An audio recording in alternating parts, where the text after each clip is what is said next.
Good morning. Shabbat Shalom. Welcome to the Birmingham Temple, or welcome back to the Birmingham Temple. It's a great pleasure to be here for our opening formal session of Colloquium 2014. This year we're exploring our attempts at prophecy. Will the future of Jewish community be an evolution or a revolution? How will things change? We know they will. They always have. What does that mean for the future of Jewish community, the future of Jewish identity, all the work that all the people that have been building secular humanistic Judaism over the years have invested? What will that mean for 50 years to come, looking back on 50 years of self-identified humanistic Judaism? Well, we don't have all the answers. We are not prophets, but we have insights into the present. And the more we understand the Jewish world in which we live today, the deeper our understanding will be of the dynamics that will play out going forward. I am thrilled to have so many of our leaders and rabbis here in town to celebrate the ordination of two rabbis this evening and the intellectual exploration that is Colloquium. Part of what makes Colloquium so wonderful is the intellectual exchange between audience and speaker, between panelists and the speaker as well. And so our format for the sessions today and for tomorrow morning will be our standard Colloquium format, with the speaker giving a fascinating and insightful presentation, followed by our panelists joining them on the stage and responding to their ideas, either agreeing or hopefully disagreeing. And then we also have an opportunity for audience participation as well. Hopefully on your way in you received a little note card and a pen or a pencil to write down comments or questions. We will be collecting those after the speaker is done with his or her presentation and bringing them over to me, and I will integrate them into the discussion as the panelists are responding as well. So your ideas will be part of our conversation, and we look forward and welcome those. I have a couple of housekeeping notes. As you may know, we have a book table in the lobby. The books are available at special Colloquium pricing just in time for Hanukkah. Those who heard my talk last night about the importance of Jewish sales will understand that this is why I keep mentioning the book table. We also will have a wonderful speaker at starting a little after 2:30. This session will run from 1 until approximately 2:30. We'll take a short break. As I like to say, let's have a 10-minute break that is no longer than 15 minutes.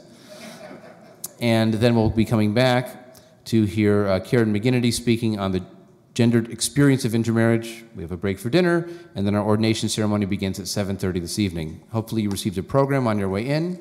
It lists not only the featured speakers, but also all of our panelists from all over the country who've come in to be part of our Colloquium exploration. And we'll begin this session on intermarriage in Israel with the rabbi of the Birmingham Temple, Jeffrey Falick, introducing our first speaker, Rabbi Sivan Malkin Mas. Thank you, Jeffrey.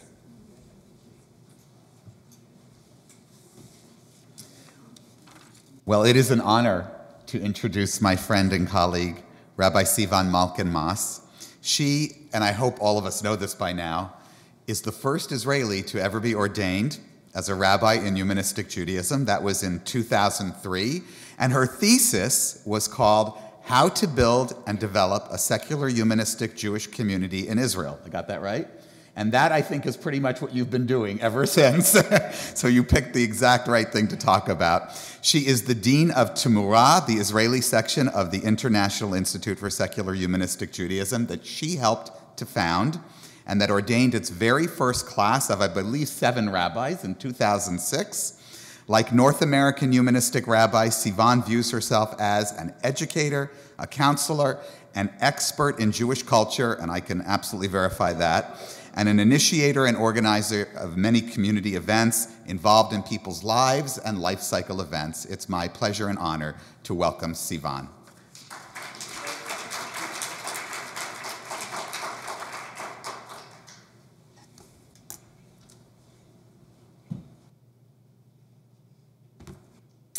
Well, I like to get a notice when the revolution is starting.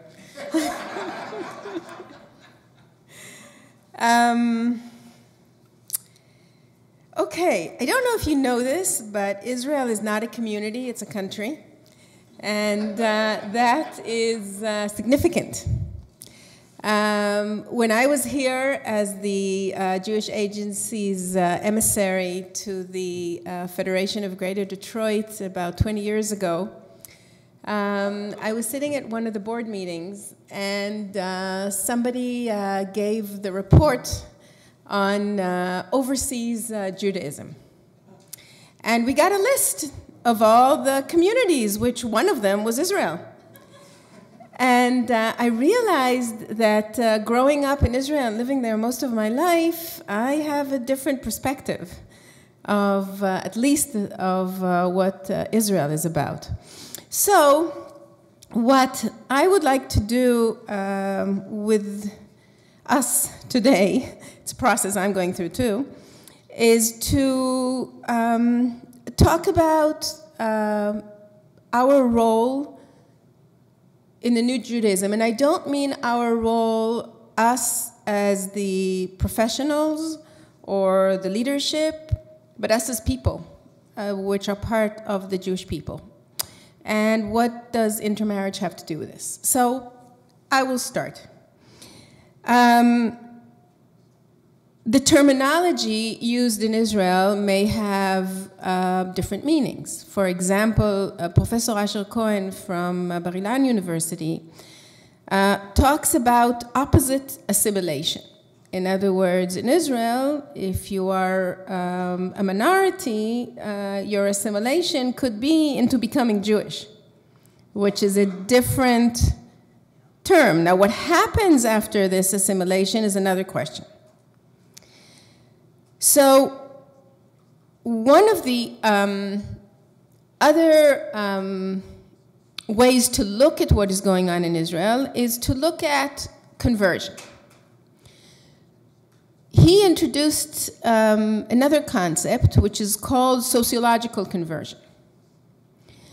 And the idea is that when you come to Israel supported by the law of return, which means that an ancestor of yours, usually a grandfather or grandmother, was Jewish, you came to Israel, you're not considered Jewish halachically by Orthodox religious law, but Israel accepts you as a Jew, and most Israelis will do so as well.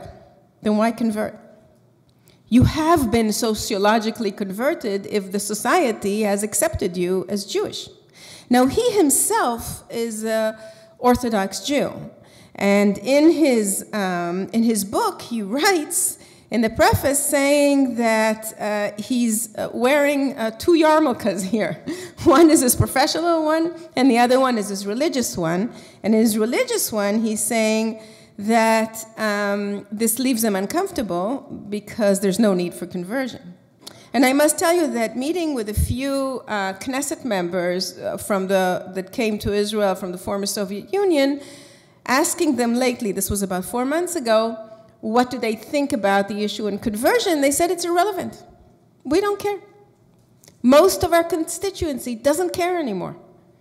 So I said to them, you know, aren't you willing to fight for this, to change the conversion laws, et cetera, et cetera? No, it's just become a non-issue for us. Now, I'm not so sure it's true for everyone. Certainly, that's not what you hear in the media. That's not what you read in the newspapers. They stand up for their rights, et cetera, but it may be a situation in which hundreds of thousands of Israelis, Jewish Israelis, who consider themselves that way, may not be accepted by the Orthodox. So what? So they're not.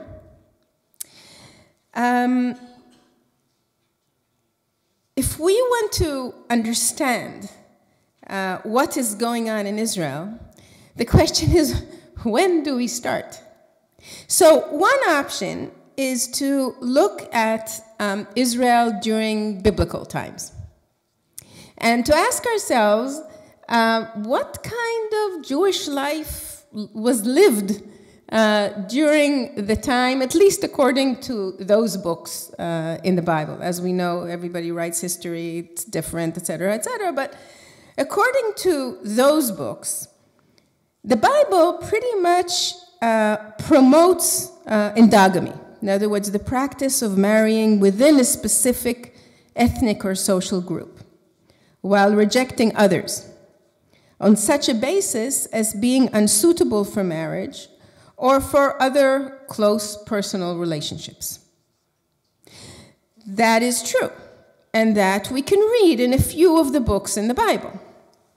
For example, the patriarchs criticize intermarriage with the Canaanites. We see this in Genesis of the story that we read this morning when Abraham says to his slave, "Go get my son a wife which is not a Canaanite." So our ancestors promoted that.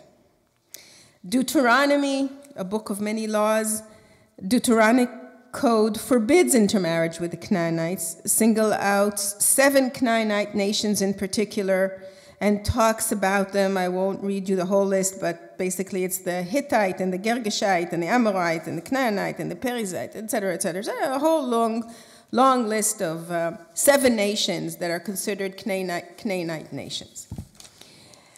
And then it also explains why. What's the big danger of intermarrying? And basically it claims that your son, for he will turn away from following me, says God. So we understand that there's a reason behind this. And then we read horrible stories, like the story of this person called Pinchas, who was clobbering this Israeli prince who publicly cohabitated with a Midianite woman. Anyway, this sounds right to us. This sounds Jewish, right? No. At the same time, it's like yes and no and everything in Judaism. At the same time, parallel to these texts, the people practiced exogamy, marrying outside of a specific cultural group. And there are so many stories about this. Possibly, the reason behind it is that it didn't really matter. And that is also said in the Bible. When you read in Psalms, it says, O daughter, and consider the incline thine ear, forget also thine own people and thy father's house. Okay, so it's part of practice. This is what will happen. It's not as if this is dangerous or this is bad or this is what will happen. And then we have, as I mentioned, just to remind ourselves that it's prevalent in the Bible. So we know that we don't know what the origin of Sarah, one of our matriarchs, is. We know that Hagar was Egyptian, one of Abraham's wives. We know that his second wife, Keturah, is one of those from those 7 nations that you're not allowed to marry. We know that Joseph marries Osnat, which is an Egyptian princess. We know that Moses marries Zipporah, who was a daughter of a Midianite priest. We know that the kings of Judea married all sorts of foreign princesses. And the list just goes on and on and on. And King David is described as marrying the daughter of King Geshur, and et cetera, et cetera. The list just really goes on. Certainly, we're all familiar with the wonderful story of our King Solomon, extremely smart, but had also lots and lots and lots of women. He sort of exceeded this concept of polygamy to a whole new realm. And each one of his wives, he built a temple because they all had different gods. And he practiced within the temple. And all this is written. Certainly it is written in a derogatory way because they say that when he went to all the other gods, he wasn't doing well with his God. But this is the description of the reality. Foreign women are often presented as being bad. Even the stories in which they are clearly the heroine, such as the case of Ruth of Moab and Tamar, the wife of Judah. In addition to presenting foreign women as temptress, Some biblical stories are flat out cautious against marrying foreign women, like the story of Samson. Then his father and his mother said unto him, Is there never a woman amongst our daughters, thy brethren, or amongst all my people, that thou goest to take a wife of the uncircumcised Philistines? And Solomon says unto his father, Get her for me, for she pleaseth me well. Come on, what can you say to that? So the father doesn't answer, by the way, and you know the end of the story. Off goes the hare, and Solomon dies. So that didn't end well for him. But as I said before, we see this proselytizing against intermarriage, practice of intermarriage, not by insignificant people, by kings, by patriarchs. And if this is the basis of our culture, then we are descendants of intermarriage. Now, this is no simple matter for people who claim that the Jewish norm, what is it to be Jewish, is to live a Jewish life. What is it to live a Jewish life? Open Wikipedia. What is it to live a Jewish life? Is marry Jewish people. Duh. No. That's not what we know about our culture. So what's wrong? The history we keep telling ourselves or the reality? Look, it took a very, very long time to change concepts of Jewish reality and to make them into ideology.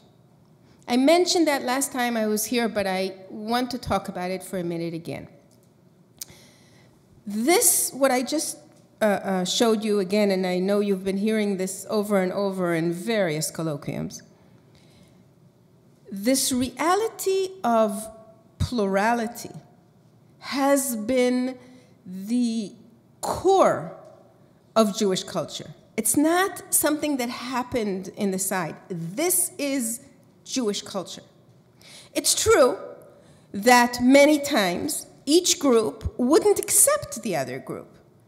The people that lived in Jerusalem, what was then called Judea, did not accept the fact that a king after Solomon's time by the name of Yerovam goes up north, builds 2 temples, not 1, 2 temples, during the time of the temple in Jerusalem. He builds 2 more temples up in Dan and Beit El.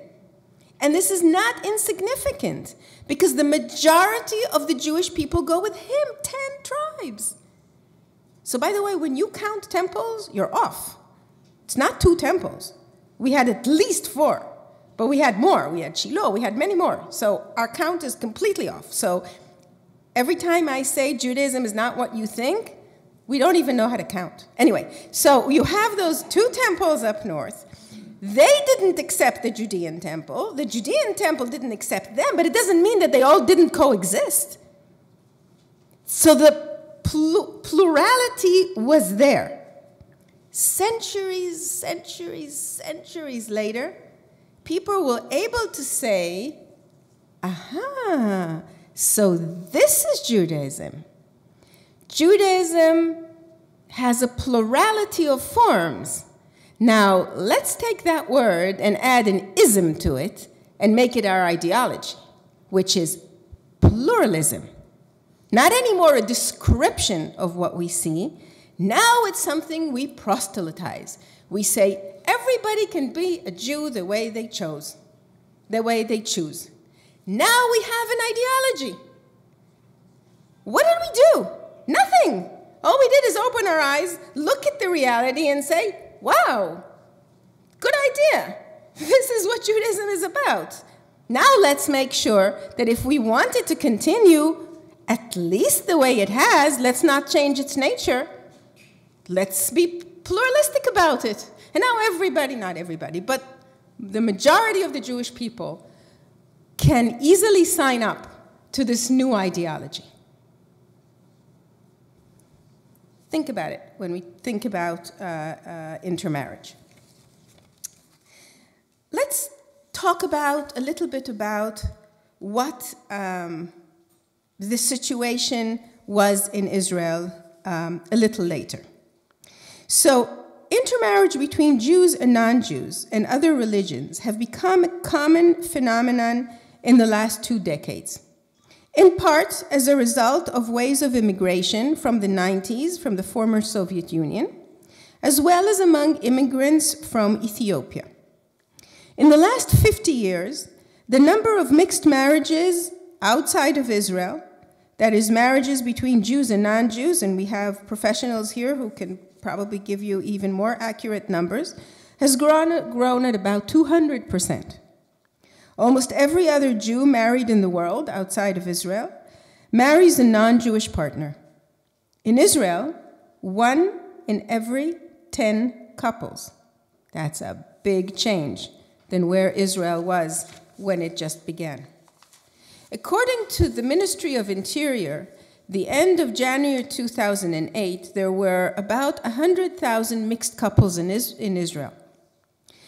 According to the same census, about 120 Israeli children grow up in mixed families. About 50,000 children in families in which the mother is not Jewish. Mixed families are experiencing difficulties in trying to integrate into Israeli society, particularly in the fields of marriage, divorce, and conversion. I think this is a citation taken from the government's census. I would probably word it differently. I don't think they have that much of a difficulty integrating into society. They have difficulty because of the laws that have to do with marriage, divorce, and conversion in Israel. In other words, as you all know, nobody can get, if you're Jewish, nobody can get married in Israel unless you want to get married by an ultra-Orthodox rabbi, and then as a result, change your status from single to married.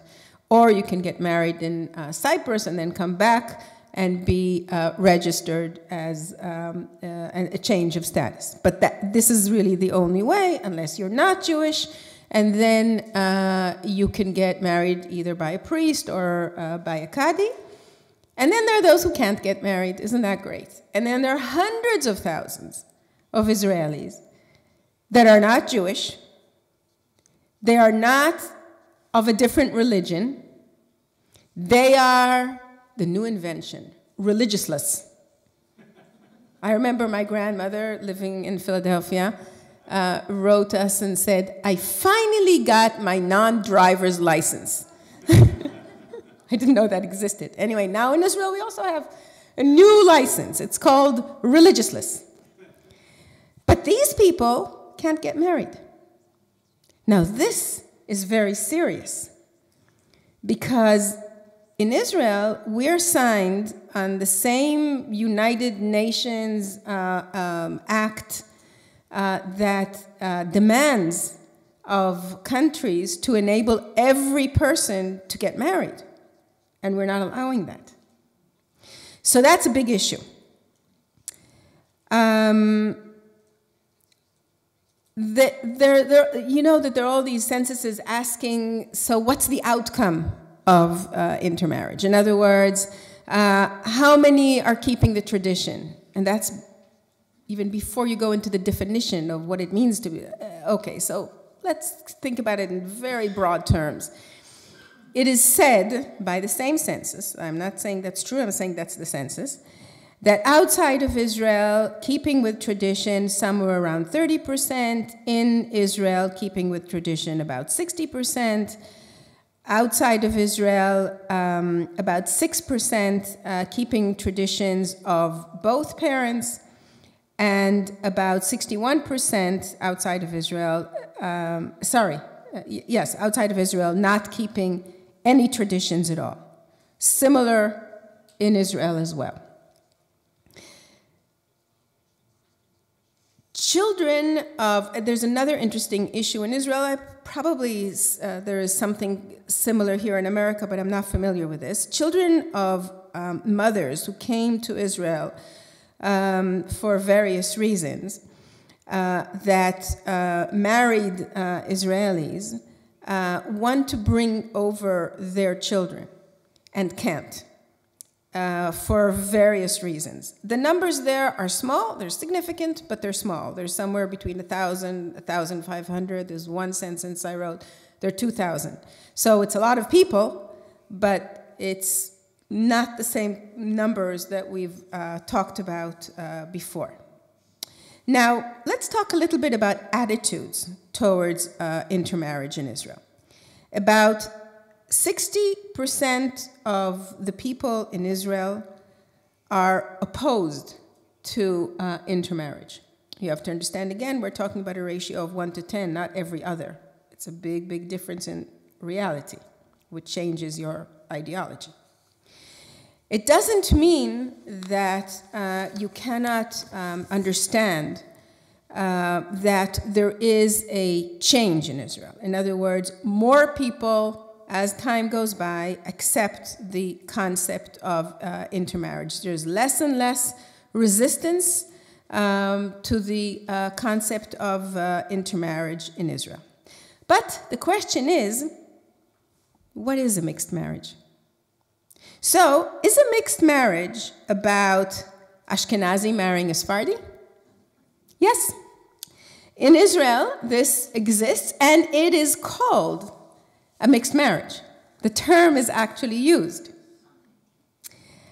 People that originally either came from Spain or Mizrahi, came from Middle Eastern Jewish communities. This is about 1/3 today of marriages in Israel. Both men and women, they say, prefer Mizrahi, both men and women prefer Ashkenazi partners. For women, it is considered, and I'm sure we'll hear a lot about that later, that this is a way to liberate them from Middle Eastern patriotic traditions, and I won't go into that more because I know we'll hear quite a bit about that. But that is a new phenomenon in Israel, and it is interesting because it's changing family life. Family life, for you who know this, family life in a Mizrahi family usually means connection, a closer connection over, I would say, a long period of time with the big family. In other words, not just the nucleus family. With an Ashkenazi family, the shift is towards the nucleus. And that's a big difference when the family changes. So it does create issues. Maybe it doesn't create issues of Jewish, non-Jewish, but it certainly creates that kind of issue, those kinds of issues, social issues. But it also creates Jewish, non-Jewish, because the definition of what is Jewish or how to live Jewishly is different. In a Mizrahi family, who very often would drive on Shabbat, in an Ashkenazi family, you won't drive on Shabbat. And it's much more serious when it gets to sort of end-life issues, for example. Just imagine what happens, and I know it's happening here, but if you have a mixed marriage, and you have a mother who is about to die, and you have a brother who is Orthodox, and another who's conservative, and another who's Reform, and one is Ashkenazi, and one is Mizrahi, who decides what to do? This is really, really complicated. And it all stems from issues of what is the correct Judaism? What is the correct way to be Jewish? What about the issue of marrying Muslims? Is that a mixed marriage in Israel? Oh, yes, that is a mixed marriage in Israel. Does it happen? Yes. Most cases of marrying Muslims in Israel is about conversion to Islam, and mostly women. It's small numbers, but it happens. And even though the news usually talk about extreme things that happen in Israel, there are very many institutions in Israel that are Arabs and Jews together. There are schools in almost every big city in Israel today of Arabs and Jews studying together. There are kindergartens. So there must be an outcome of people becoming closer, falling in love, and getting married. So I believe the numbers are just going to go up. So the question is less, is there mixed marriage, or is it prevalent, or is it part of Jewish culture? But what is it, and what does it mean for us? Does it mean a mixed marriage of young and old? Think about just a few years ago, back to my grandmother. She was married when she was 16, but my great-grandmother was married off, Ashkenazi, when she was 11. And she wasn't married to an 11-year-old guy. So that's a mixed marriage. When you talk about the different tribes, when you talk about religious and secular humanists, people, when you talk about men and women, talking about worlds colliding. So we need to think differently when we think about the term of intermarriage. We think we are so preoccupied in Judaism with definitions. Who is a Jew? As we said, it's no small matter. We want to get an answer, but we know the outcome will not be a definition. And many have tried. Sartre, Wittgenstein, Derrida, Malcolm, Buber, and even God, all believe and state that constructing or deconstructing a definition enables us to act based on a clear sense of understanding and directions. Let's explore this a little bit. Malkin says, my father, who many of you have met, Malkin says that the basis of every dialogue must be definition so that we know what we're talking about, so we can have a clear direction of a dialogue. And he takes the word in Hebrew of definition, which is hagdara, which means to put a fence around something. And when you put a fence around something, the meaning is in the fence. So now we know what's in and what's out. Wittgenstein says that the focus is not the inherent meaning, but rather the context.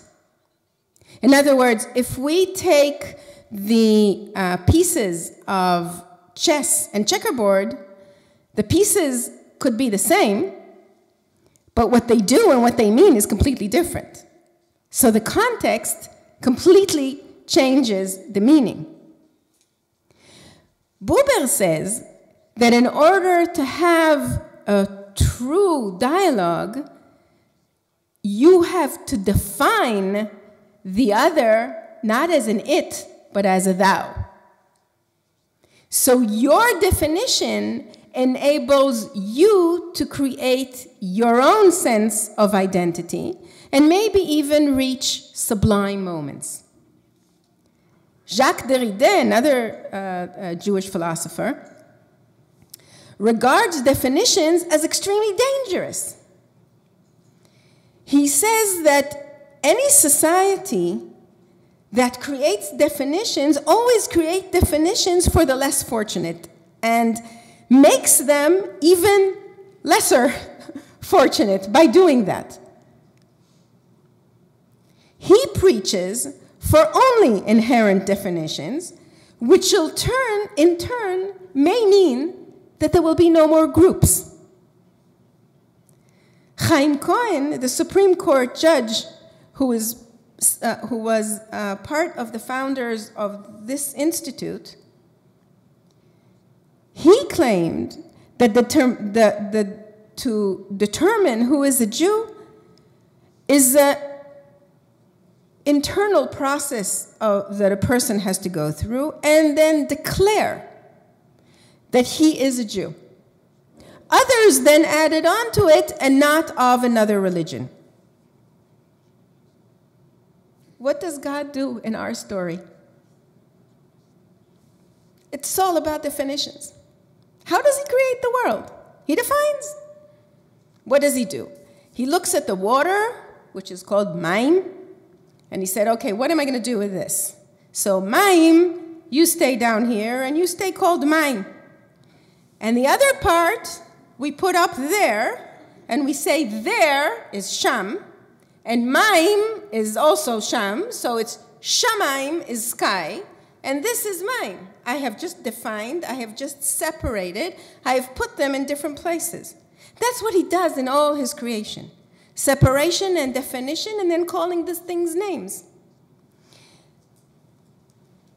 He then continues, our story tells us, and then he continues to look at time this way. And he takes a body of time, which he calls 7 days, which has nothing to do with the stars and the moon and the sun. Months may have, but weeks don't. And suddenly there's a week, and suddenly there's a Saturday, and he rests because it's good. He did good work, he's tired, and now he rests. So you may be very similar to this God. You create your own calendars. You choose the day that you rest. Maybe the first day that you rested after being 9 months pregnant. What do you call it? A birthday. Not yours, but that's okay. It's a birthday. Think about the fuss that we do on the first birthday of a child. Is it for them? Do they have any idea what's going on? They will. They'll be happy over the years from this. But you have just created a point in the calendar that you regarded important, that was meaningful. It has nothing to do with the moon and the stars. It's your calendar.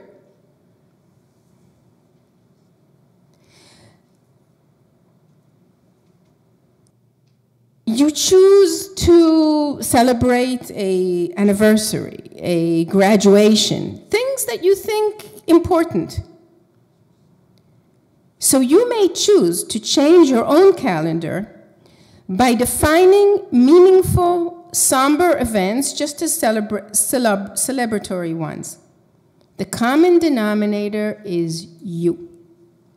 You define, you create, you act.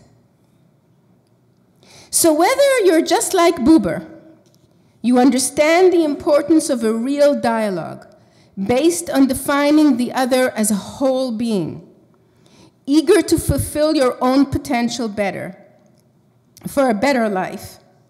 Or like Malkin, you need to define every word so that you can reach a dialogue culminating in understanding each other, even if you disagree.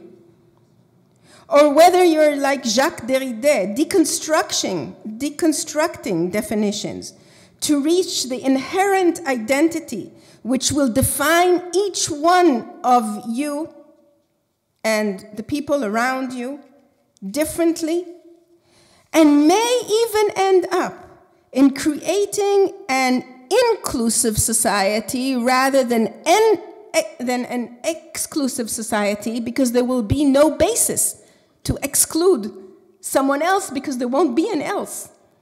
Everybody will define their own selves. Or you're like another Jew, Claude Lévi-Strauss, who claims that what you see is not the true meaning of things, it's only the symbol of something, which we do as well when we define.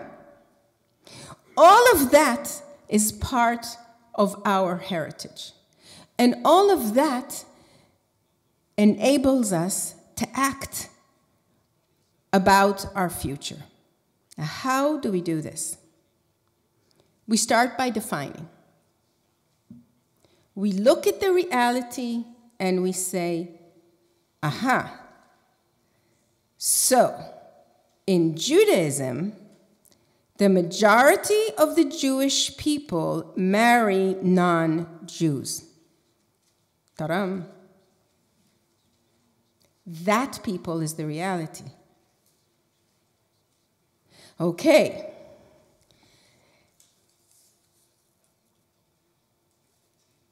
How does Jewish culture deal with this? Guess what? We have a whole holiday to celebrate intermarriage. It's called Shavuot, and we read the story of Ruth. Talk about conflicting ideas in one's culture. This is what we do. So let's build on it. Let's make sure that when we celebrate that holiday, that becomes one of the focal points of the holiday, of embracing people that come to our communities. That when we go out to public space, we can read the story of Ruth in that way.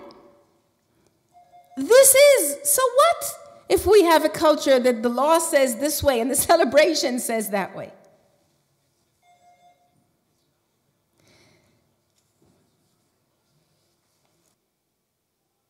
We know that now we have to educate. So we look at reality, we define it as we see it. We are now on the basis of creating our ideology through education. But I believe that in our generation, we have to tip the pyramid of what is important in education. We're used to saying that it is correct and sexy to teach kids and young adults. I believe it's about time to realize that the elderly in our communities should be our focus. We should reclaim the honorable term of the elder of the tribe. And we should do it in two ways. One is to say it more than once, and every time people say to you, but only old people showed up, you say, wow, the elderly actually showed up? And the other is to remember that as the elderly, your job is not over. Because when your grandchildren will go somewhere and will hear a story, or will hear a song, or will see somebody light candles, they can say, my grandparents did that. But if my grandparents don't do that, because they say, no, it's not our job. This is my children. These are the parents' job. What do you mean? What happened to us? Why did we give up on this honorable position of the elderly of our community? What happened to us? When I was a director of a community center in Israel, we had a committee for the elderly. And they created a new word in Hebrew. It's called kashish, for an old man. And the head of my committee came in and said, no way. Ani zkena, I am old. And I want you to use the term. In Jewish culture, to be zaken is honorable. And I want you to use the term. So we need to empower. And we need to educate the same people that have been around enough time to look at reality in the face, not be afraid of it, and say something good is happening. And I know how to celebrate it. And I know how to commemorate it. Give me the tools to do this. We can do that. It doesn't mean that we shouldn't be educating parents. It doesn't mean that we shouldn't be educating college age. It doesn't mean that we shouldn't be educating children. We certainly do. But now we have a whole army to do it. Let's do it with them. So, we redefined what is going on, what is the Jewish legitimate norm. We have now changed it into our ideology, saying it is great that there is intermarriage. Why? Because we're bigger. Why? Many more people understand what Judaism is all about. Why? Because you have a wonderful dialogue with many definitions of what it is to be a Jew, what it is to be somebody who's part of Jewish culture. This will just grow. This will just develop. And do you think this is a new idea? Well, it is as ancient as records of Jewish culture. Can we see the slide? 8th century BC. So not only the patriarchs and the kings and everyone did it, so did God. This is a picture of Jehovah and the Asherah, the goddess of the Canaanites. And they are a husband and his wife. But he was a polygamist. He also had the Shekhinah, and he also had the Lilith, and he was a polygamist. But he certainly intermarried. So a culture that celebrates intermarriage every year in a specific holiday, a culture that its God intermarries, a culture that the norm and the majority of its leaders is intermarried. People, this is our culture. Redefine it. Thank you.